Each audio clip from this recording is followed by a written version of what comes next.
Interesting read, this Writers of the Indian Diaspora. This is Rohinton, Mistry, Ethnic Enclosures and Transcultural Spaces. What is a diaspora? Before I go on, the spread of people from their original homeland. That's what it is. That is, and that is what here the series talks about is diasporic writing.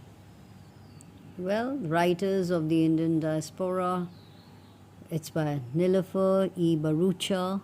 Series editor is Jasbir Jain, and the publications are Rawat Publications, Jaipur and New Delhi. The series editor is Jasbir Jain, and available titles in this series are, like for example, the one we are reading is Jasbir Jain, Writers of the Indian Diaspora, introductory volume. Then we also have Nirad C. Chaudhary, V.S. Naipaul. Then we have Kamla Markanandaya, Cyril Dabidin, Vikram Seth, Suniti Nam Joshi, Atia Hussain, and also coming is Amitav Ghosh, A.K. Ramanujan, etc.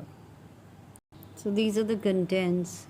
On the Wings of Fire, Ethnic Enclosures, Transnational Spaces and Multiculturalism. Third is Tales from Firozabad. Fourth, Such a Long Journey. Fifth, A Fine Balance. If you go through my earlier posts, I've read this book, it's nice. Sixth is Family Matters. Seventh is Conclusion, and then of course bibliography, etc. So talking about diasporic writing existence, it forces a loneliness and a sense of exile on the individual, often leading to a severe identity confusion. And of course, it's not that diasporic writing is literature of resistance, not necessarily. The Indian diaspora began during the colonial British period. Indian laborers and then entrepreneurs followed the Union Jack from Caribbean islands to Fiji and from Canada to South Africa.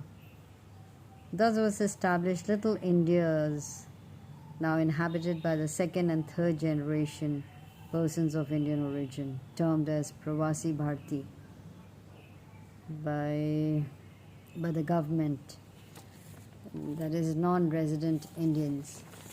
There are millions of non-resident Indians scattered around the world with considerable economic and political clout. An awareness of this has led to the official recognition of this phenomena and the offer of dual citizen to the Indian. The Indian diaspora has been playing an important role imaging India to the world, doing with their along with their social economic importance. The earlier generation of diasporic Indian writers include V.S. Naipaul, the Nobel laureate. Then you have the recent ones as Salman Rushdie, M.G. Vasanji, Bharti Mukherjee, Rohinton, Mistry. He is a Parsi and a better known writers of the Indian diaspora. He reflects their points. Even often he goes on to expand his concern to the wider issue of politics and society in India. He's empathetic, sympathetic and understanding as he writes about the lives of the poor and the disadvantaged. Reading from the inner cover, Bharucha has explored the multiple aspects of Mistry's work, his search for identity, his need for roots, the desire for location in history and histories, and his use of spatio-temporal frameworks with an insider perception. That's the ISBN, and I'm reading from the back that talking about temporal and spatial categories, cultures of origin and adoption, history and homeland, are some of the areas of problematization as the writers critique post-colonial theories in their writings and the critics in their evaluators. Now, talking about that, what is temporal? It's relating to worldly, secular, especially in history. So temporal refers to relationship between the diasporic community and time. It includes a historical context that took place as events, migrations, and experiences that shape the diaspora. Then you have the intergenerational transmission, the passing down of cultural traditions, memories, and identities across generations.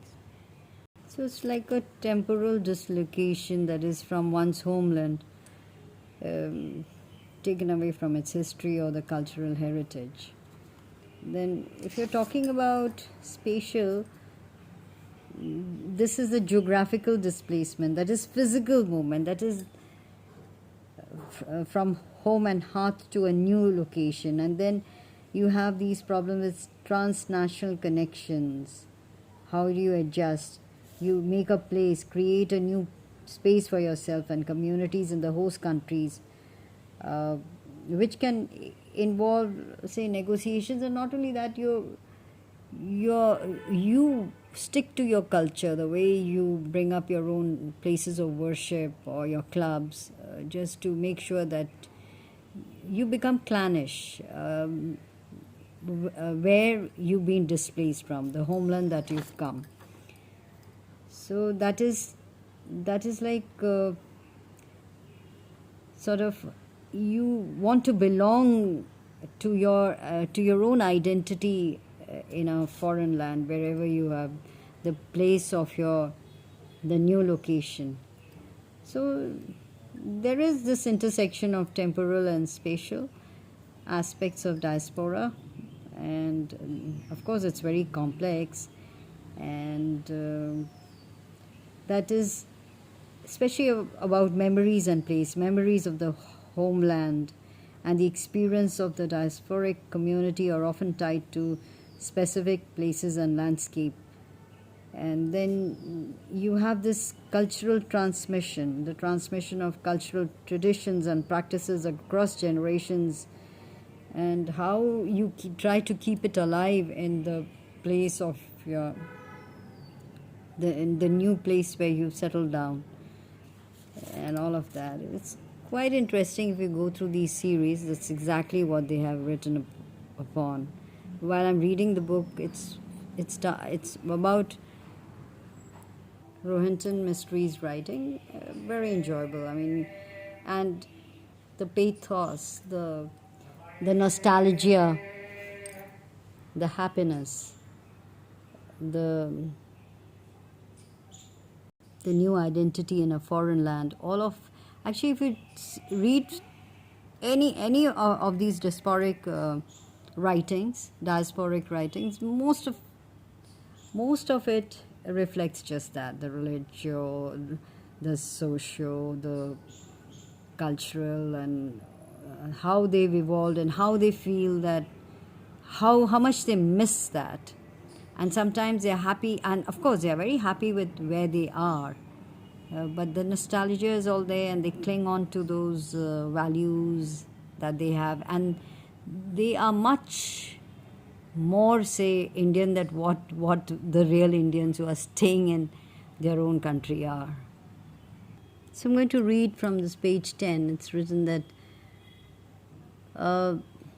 several writers of the diaspora from various countries are twice removed. Migrations are no longer one-to-one. Once begun, they have a tendency to continue. There is also global citizens like Pico Iyer and permanent travelers like V.S. Naipaul. A whole group of writers from the Caribbean islands are also twice removed. So that so what then is so strikingly different with the Parsi community from which Rohinton Mistry hails? So, among, I mean, when you're talking about Rohinton Mistry, these people, the Parsis, have had to grapple with not just one diasporic displacement, but multiple displacements. A Parsi Zoroastrian Mistry immigrated to Canada from Bombay, but in racial terms, this was not his first diasporic experience. His peoples had first become diasporic when they had left Iran around the time of the Islamic conquest of the Persian Empire, and arriving with their sacred fires had sought refuge in India. A refuge that had seen the highs and lows of the Islamic incursions into Gujarat, the subsequent acceptance during the reign of Akbar, the coming out of agricultural spaces into those of commerce and industry during the British colonization of India, the moving back into ethnic enclosures during the bloodbath of the partitioning of Indian subcontinent, and the feeling of unease of a very tiny community in post-colonial India.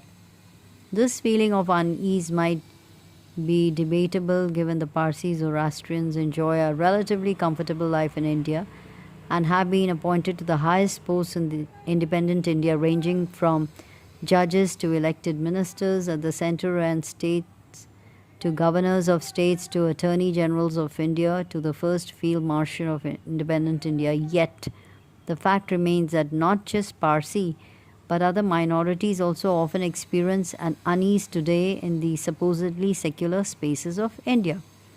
This feeling of unease has realized itself in the move to the West, first to the UK, then Canada and the US, and more recently to Australia and New Zealand.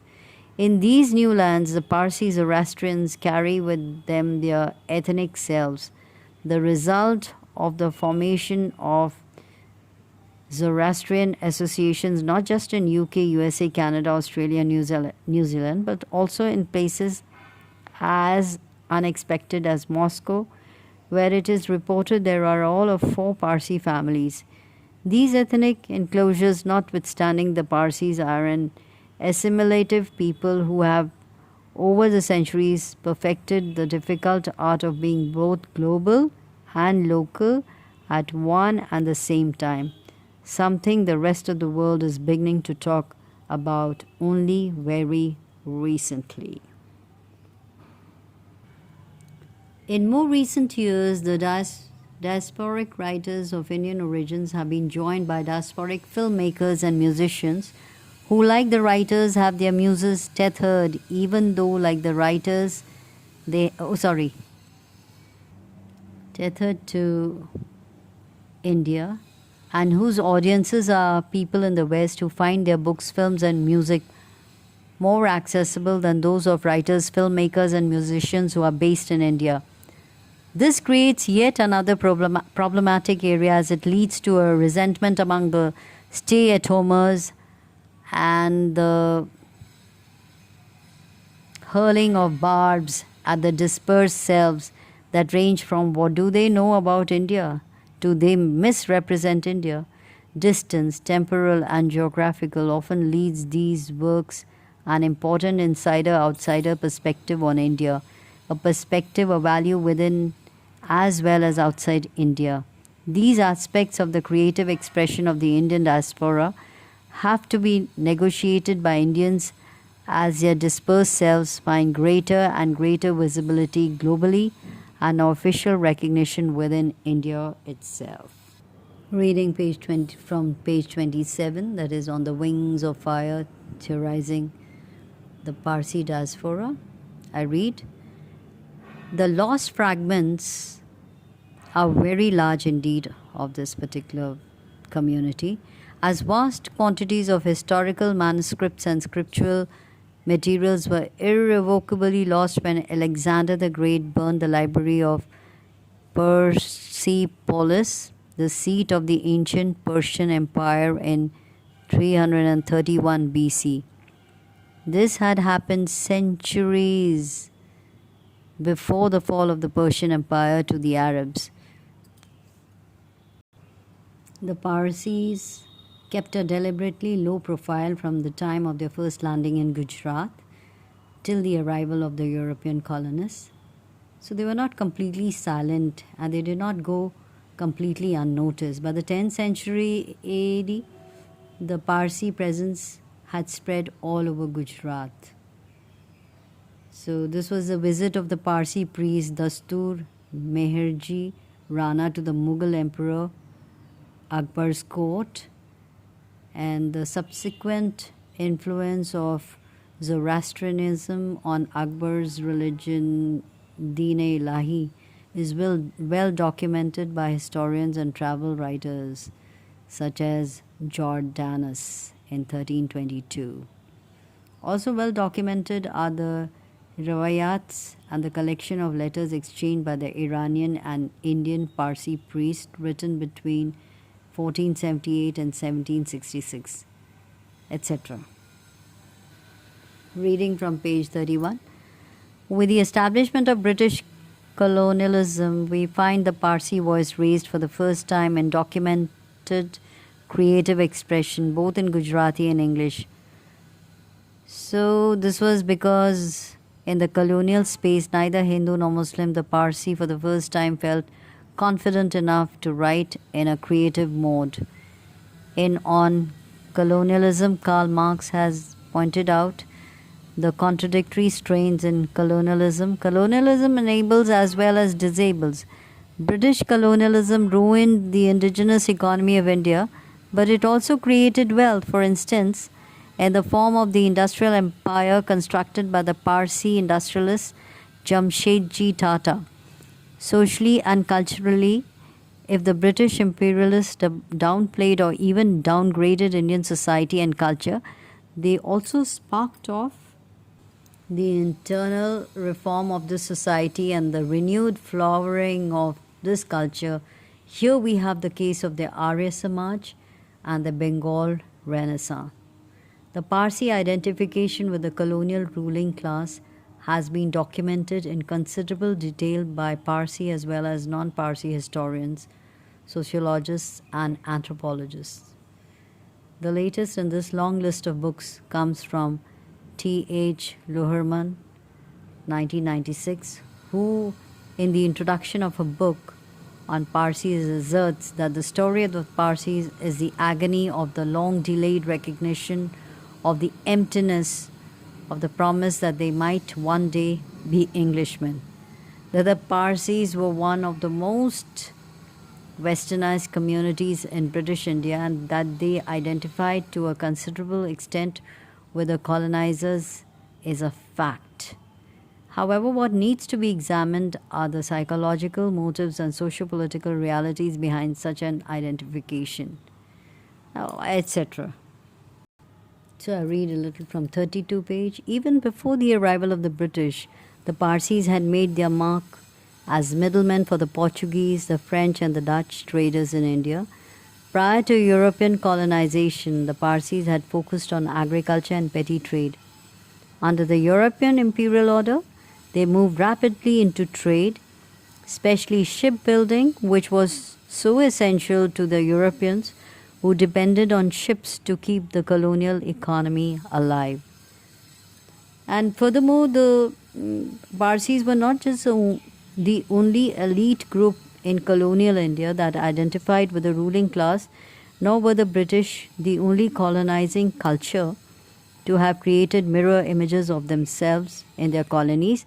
The French in Algeria, the Portuguese in Goa, and Macau spring to mind, as do the words, etc.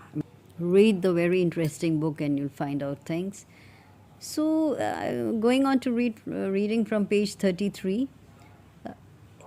So, if there was identification with the Raj among the Parsis, there were also a strong spirit of nationalism and, in some cases, even revolutionary radicalism.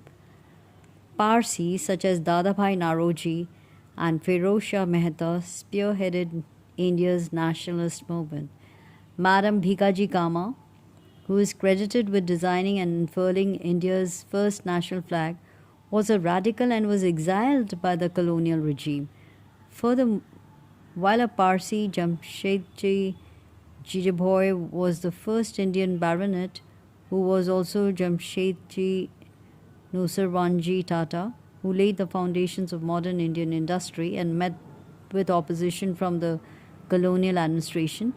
Tata was denied a knighthood for his pro Indian stand. This is not to imply that the first baronet was anti Indian.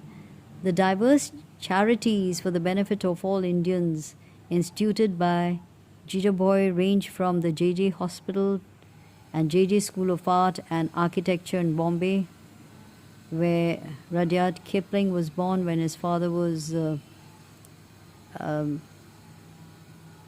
principal of the school, to the construction of the Mahim Causeway in Mumbai and waterworks in Pune, would challenge such a view.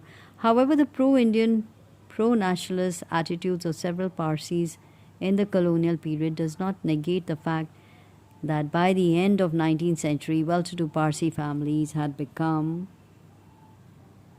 greatly Anglicized.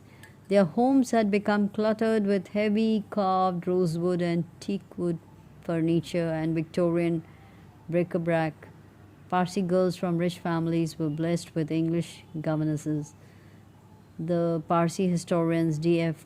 Karaka from 1884 329 writes approvingly of how Parsi girls and boys learned to play the piano and the violin, and how they preferred Western music and dances to the ugly and absurd natures of native dancing, so etc.